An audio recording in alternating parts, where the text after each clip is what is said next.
Pues primero que nada, gracias a todos ustedes por levantarse temprano.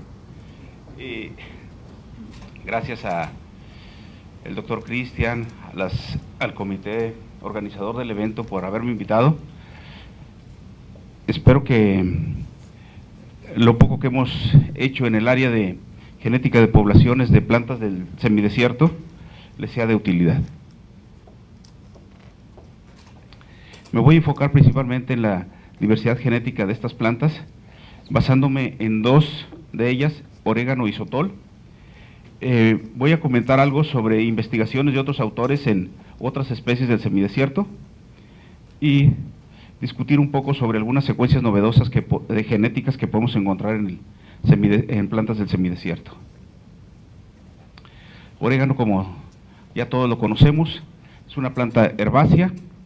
Se ha utilizado principalmente en condimentar algunos alimentos tradicionales mexicanos. Está ampliamente distribuida en el país, aunque hay varias especies de orégano en el país. Voy a enfocarme en Lipia berlandieri.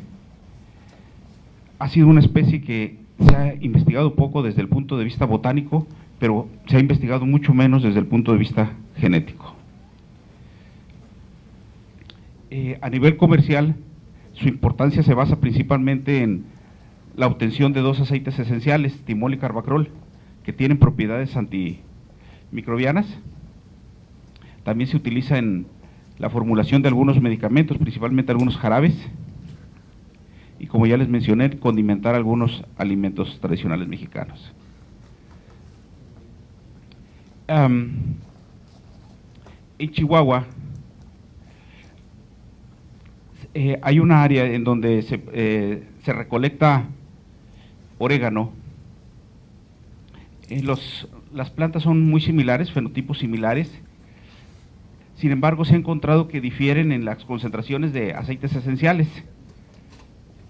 Por ejemplo, los oréganos que están en el área de Delicias tienen mayor contenido de carbacrol, en Salaices tienen mayor contenido de timol, y en Aica las proporciones de estos dos aceites esenciales es más o menos similar.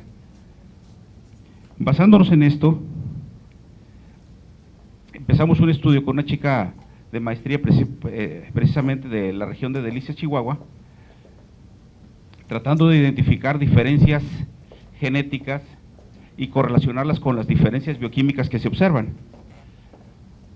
Voy a hacer un paréntesis para referirme a los marcadores moleculares.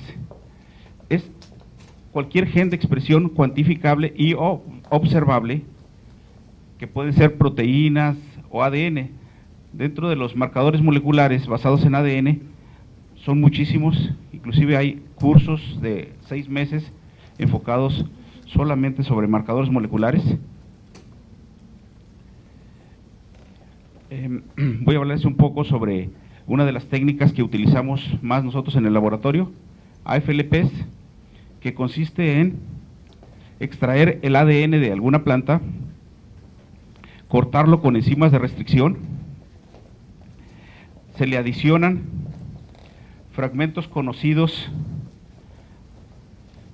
a los extremos de los fragmentos cortados, llamados adaptadores, y estos adaptadores nos van a servir de base para diseñar los iniciadores y poder hacer muchas copias de los fragmentos. Es decir, con esta técnica conocemos la secuencia de los extremos, porque las cortamos con enzimas que cortan solamente en ciertas secuencias. Conocemos los extremos, pero no conocemos nada del centro. Entonces los fragmentos difieren en la información contenida dentro del fragmento, no en los extremos. Si todos los fragmentos son iguales en los extremos, podemos adaptar o colocar estos adaptadores, ligarlos a los extremos, de allí diseñar segmentos de ADN llamados primers, para que como base sirvan a la DNA polimerasa y de aquí se pueda amplificar un segmento. Por supuesto, debemos tener otro iniciador en la otra cadena del ADN y con esto hacer copias de los fragmentos. Como los fragmentos difieren tanto en tamaño como en secuencia, al separarlos podemos observar que una planta tiene una determinada banda mientras que otra no la presenta. Con eso codificamos los datos como presencia y ausencia presencia 1, ausencia 0, lo llevamos a análisis categóricos y ya podemos analizar las diferencias genéticas entre individuos y entre poblaciones. Aquí tenemos una foto de un gel de poliacrilamida de AFLPs. Tenemos que este método es altamente sensible, es decir, nos puede identificar pequeñas diferencias entre dos plantas, es altamente reproducible, podemos tener muchísimas aplicaciones. Realmente lo único que necesitamos es identificar las enzimas que corten los extremos, tener adaptadores y diseñar iniciadores específicos para esas terminaciones. Dentro de las desventajas es que es caro, es una tecnología cara porque tenemos que utilizar secuenciadores para poder observar las diferencias entre las bandas. Técnicamente es difícil porque involucra múltiples etapas y si no se tiene una buena imagen se puede tener problemas de interpretación.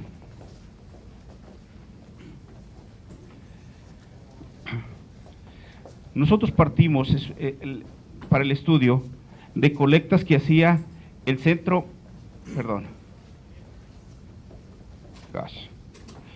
el Centro de Recursos Naturales de Salaices, Chihuahua. Ellos hicieron las colectas, nos proporcionaron la semilla, le hicimos un pequeño beneficio a la semilla eliminando semillas muertas, semillas dañadas, eliminando algunos contaminantes como pequeñas piedras. Después de que hicimos el beneficio, se realizó la extracción de ADN directamente de la semilla. En este caso se tomaron al menos 6 individuos por población, se extrajo ADN, se hicieron los marcadores AFLPs y se realizó un análisis comparativo de las presencias y ausencias de bandas en los diferentes individuos. Con esta información estimamos algunos parámetros de variabilidad genética, entre ellos el número promedio de alelos, es decir, en cada locus, en cada gen, se checaba cuántos alelos diferentes había y teníamos un promedio para las diferentes poblaciones. Se utilizaron 8 diferentes poblaciones. La D8 significa que es la población 8 de Delicias, así la S2 de Salaices y la N es por Naica.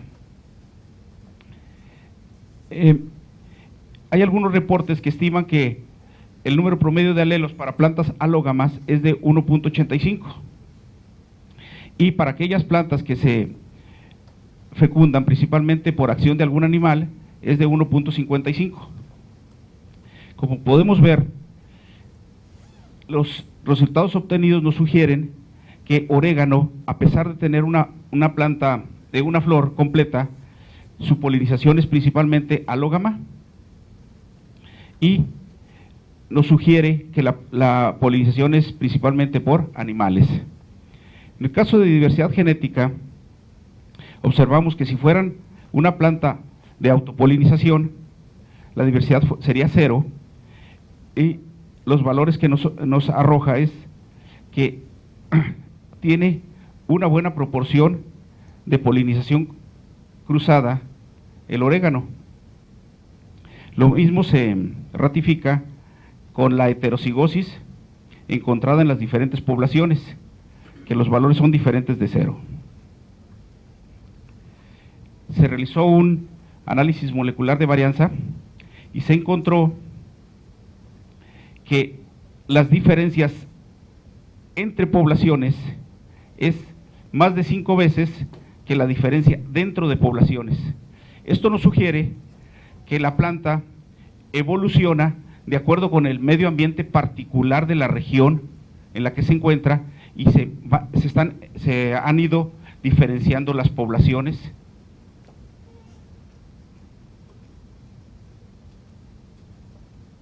Estimamos algunos estadísticos de Wright para ver el efecto de la endogamia en las diferentes poblaciones. El estadístico FST, que nos proporciona la relación de la variación genética de la subpoblación en relación a la variación total de las diferentes poblaciones. Y los valores pueden ir de 0 a 1. También estimamos el coeficiente de endogamia y si las poblaciones estaban en equilibrio o si había exceso o deficiencia de heterocigotos.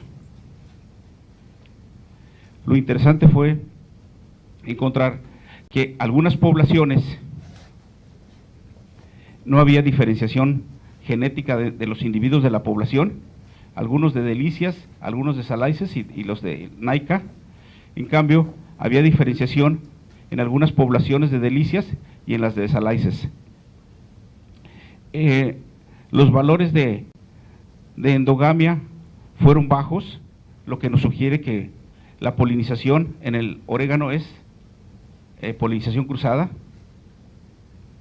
y las poblaciones, algunas de las poblaciones no estaban en equilibrio, principalmente hay deficiencia de heterocigotos. Hicimos también un estudio de conglomerados para determinar qué tan cercanas son las poblaciones de oréganos. Vemos que hay diferencias entre ellas, como ya lo habíamos apreciado. Hubo un grupito en donde se involucraban algunas poblaciones de delicias, pero otras poblaciones de delicias se relacionaban más que todo a naica o a salaices. Esto nos sugiere que barreras políticas no necesariamente son las mismas que las barreras naturales, y barreras como montañas pueden propiciar que no se polinice o que el flujo genético de una población a otra, aunque esté en el mismo municipio, no sea tan frecuente como la población esa pueda transmitir su información genética a otra población, aunque no sean del mismo municipio. Ahora les hablaré un poco sobre sotol. Sotol es una planta nativa del semidesierto chihuahuense, o desierto chihuahuense más bien dicho. Consta de aproximadamente 16 especies, de las cuales 3 son las que se han utilizado más para la producción de licor principalmente. Lo interesante de esta planta es que es una planta dioica, es decir, tiene plantas hembra y plantas macho. Se produce una bebida alcohólica. Aproximadamente en el 2003, los estados de Coahuila, Durango y Chihuahua consiguieron la denominación de origen, es decir, todo licor a partir de esta planta que se produzca en estos estados solamente puede llevar el nombre de sotol.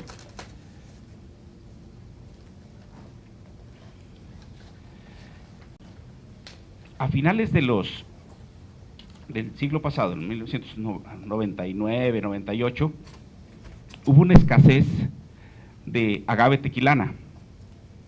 Entonces la norma mexicana establece que el tequila, para ser denominado tequila, debe de llevar al menos 60% de agave tequilana. El otro 40% lo pueden complementar con agaves de otros tipos o bien de alguna otra planta. Entonces, como había una escasez de agave tequilana, venían y cosechaban el sotol para la obtención de alcohol, para producción de alcohol. Entonces hacían cortes tremendos, ¿no? Áreas casi las dejaban completamente sin plantas de sotol. Investigando un poco más sobre esta planta, nos encontramos que a pesar de que las poblaciones no han sido dañadas, pudiera tener un riesgo potencial de extinción, principalmente porque la reproducción es vía sexual, no se reproduce vía hijuelos como el maguey. Se han hecho algunos estudios para la propagación in vitro. Habíamos dicho que había plantas hembra y plantas macho, por lo tanto requiere polinización cruzada. Las flores no tienen colores llamativos, por lo cual la polinización es principalmente por viento. La semilla presenta latencia. Se han encontrado insectos barrenadores en la semilla, pero lo más grave es la depredación que puede ocasionar el humano. Existe un mito entre los productores que las plantas hembra dan mejor licor y mayor cantidad de alcohol que las plantas macho. Por lo tanto, cortan preferencialmente plantas hembra. Y todos sabemos que si eliminas a las hembras de una población, la población desaparece. Entonces, nuestro primer trabajo fue determinar si realmente este mito tiene alguna base científica. Cosechamos plantas hembra, cosechamos plantas macho, fermentamos y determinamos la cantidad de etanol y las concentraciones de diferentes alcoholes superiores en la bebida. Y lo que apreciamos fue que tanto hembras como machos producen similar cantidad de etanol y similar composición química. Por lo tanto, el mito ese no tiene ninguna validez científica y se debería de promover que se cortaran en mayor frecuencia los machos, claro, no eliminándolos tampoco, que las hembras, favorecer el establecimiento de plantas hembra. Hicimos algunos análisis moleculares basados también en AFLPs de las plantas hembra y de las plantas macho para ver si a nivel genético había una diferencia entre ellos. Fue interesante observar que bajo los diferentes parámetros genéticos no encontramos diferencias entre machos ni hembras, así tampoco en composición bromatológica. Por lo tanto, el gen que se está expresando para diferenciar los machos de las hembras, la fecundidad o la producción de polen, son muy pocos genes los que influencian el sexo en las plantas de sotol. Y estos no tienen efecto sobre el contenido de alcohol o sobre la composición química de la planta.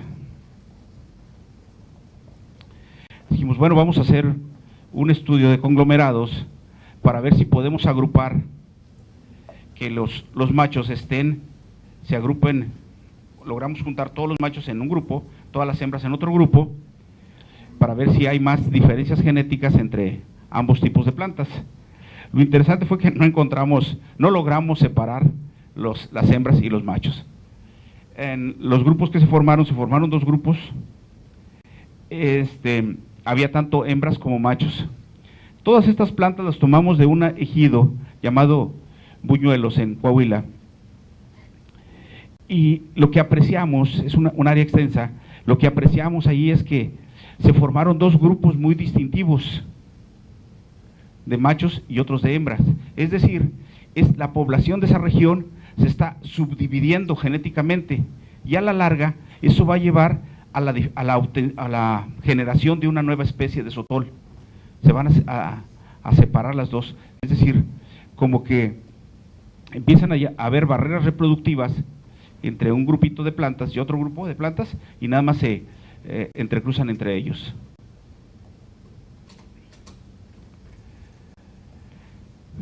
Después de todo este tipo de estudios nos surgieron varias preguntas. ¿Existe flujo genético entre diferentes estratos de una población? Si ya vimos que había problemas o que había ciertas diferencias cuando las poblaciones, nada más íbamos y colectábamos y estaban en un plano horizontal. Pero ¿qué pasaría si colectábamos plantas en un plano vertical? Es decir, agarrábamos un cerro lo más grande posible y colectábamos de diferentes altitudes del cerro plantas. ¿Cuáles serían las diferencias que habría? Tendríamos genes únicos, es decir, genes que solamente tenían las plantas que estuvieran en el pico del cerro, o aquellos genes que tuvieran las plantas que estuvieran en la base de la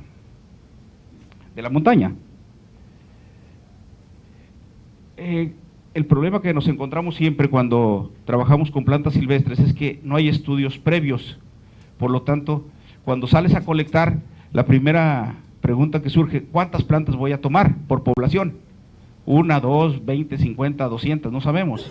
Entonces tendríamos que estimar cuánto sería el número óptimo que nos reflejara la variabilidad genética que existe en esa población. ¿Cuántas poblaciones evaluar? ¿Qué tan parentadas están las poblaciones del sotol? El estado que más sotol Decilirium cedrosanum tiene es Coahuila, y las poblaciones se concentran del centro hacia el sureste de Coahuila. Entonces, para evaluar toda la variabilidad que existe en esa área, ¿cuántas muestras debo de tomar? ¿Cuántas poblaciones debo de tomar? Y también determinar si lo que habíamos observado en Bañuelos de la subdivisión de la población lo podíamos encontrar en otras poblaciones. Localizamos un cerro en el ejido El 5 del municipio de General Cepeda, que estaba, no se aprecia bien la figura, pero todas estas plantas no tan verdes, todas las plantas que ven aquí, es sotol, está lleno de sotol ese cerro. Lo dividimos en el estrato 1, que estaba a la orilla del camino, y al menos tomábamos 20 metros para tomar el estrato 2, otros 20 metros de altitud para el estrato 3, y así sucesivamente hasta el estrato número 5, que es el que estaba en el pico de la montaña. Lo bueno es tener estudiantes de servicio social que pueden subirse hasta allá, porque ya ni a mi edad ni con mis kilos puedo llegar hasta allá. Igual tomamos DNA, hicimos AFLPs, hicimos los análisis estadísticos, y en el análisis encontramos que la diferencia entre estratos era del doble de la diferencia dentro de estratos. Es decir, que la polinización en ese cerro era principalmente en forma horizontal, aunque había algo en forma vertical, pero es más en forma horizontal.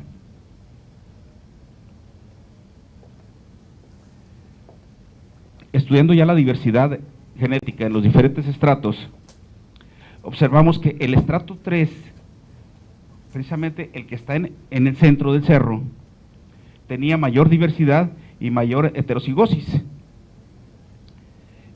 Y esto nos sorprendió. Nosotros esperábamos que tal vez el de abajo, que era, si caía todo el polen, pudiera haber mayor diversidad. ¿Por qué el del medio? Hicimos algunos estudios buscando literatura, y nos encontramos que precisamente allí en esa zona se presentan vientos de tipo monzónico, los cuales en una época del año van de un lado hacia otro, mientras que en otras épocas van en dirección contraria. Entonces, a eso atribuimos que en algunas ocasiones agarran el polen de la base del cerro, lo suben hacia arriba, y en otras ocasiones el que está de arriba lo bajan. Entonces, la parte de medio es la que recibe mayor polen diferente, y por eso encontramos mayor diversidad en esa parte precisamente del cerro. Hicimos algunos estudios para determinar cuántas plantas tendríamos que tomar para reflejar la variabilidad genética que existe. Nosotros inicialmente tomamos 20 plantas, y 20 fue el número que se nos ocurrió. Dice, tome, ¿cuántas plantas muestrear? El número que usted pensó. Y pensamos 20. Y entonces ya cuando hicimos el estudio, de acuerdo con la diversidad genética en los diferentes alelos, encontramos que el número óptimo que debimos de haber tomado fueron alrededor de 23. Es decir, donde hace inflexión aquí esta recta.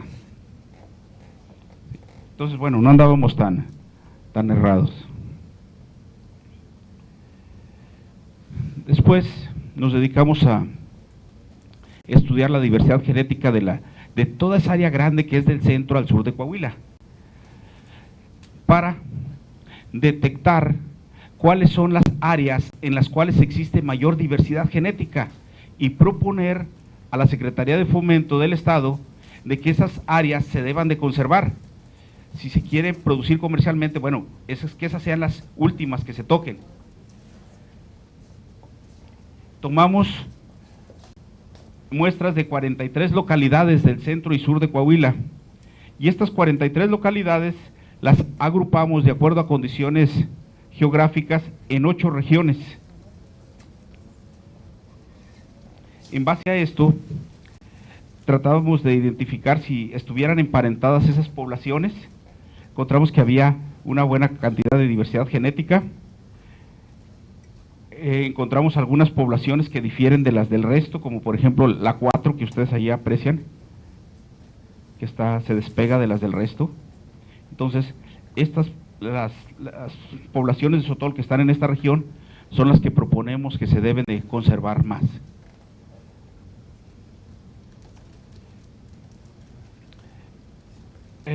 Diversos autores les ha llamado la atención las plantas del semidesierto.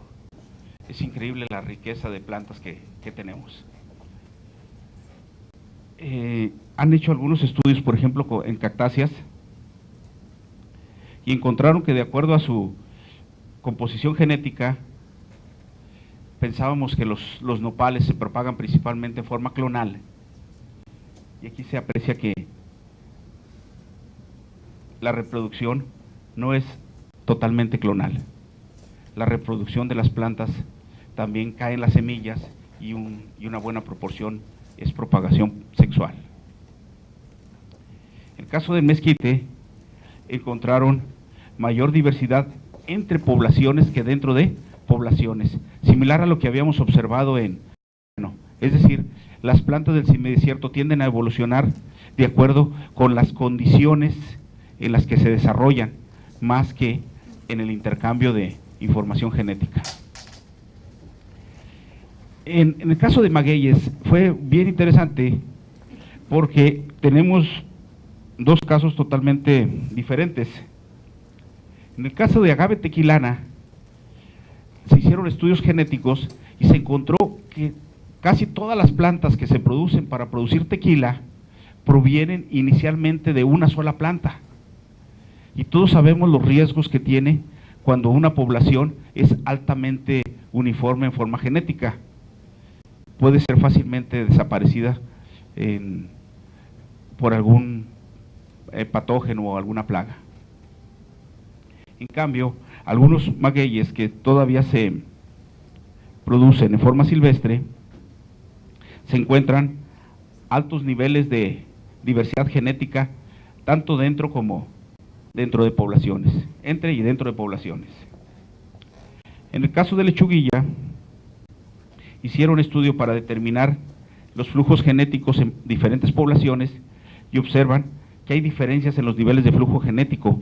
Es decir, en algunas regiones la lechuguilla es más polinizada por animales y en otras áreas es más polinizada por vientos o por autopolinización.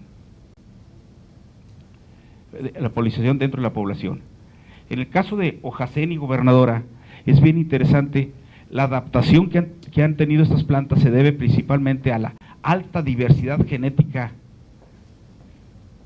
que tienen. Por eso son extremadamente competitivas. Se han hecho algunos otros estudios, por ejemplo, en nopal, ya habían comentado de Opuntia ficus indica, en la cual se trató de investigar cuáles son los parientes cercanos y se encontró que una de las cactáceas arbóreas es el pariente más cercano de Opuntia ficus.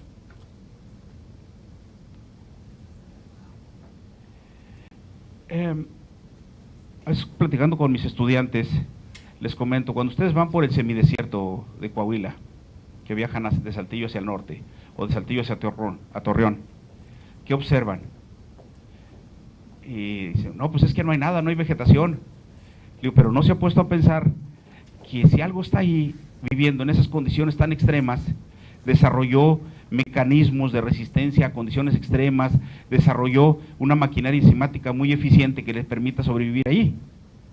Entonces, es interesante estudiar este tipo de plantas porque pueden ser fuente de nuevos de factores de transcripción que podamos implementar o que podamos tomar de allí e insertarlos en plantas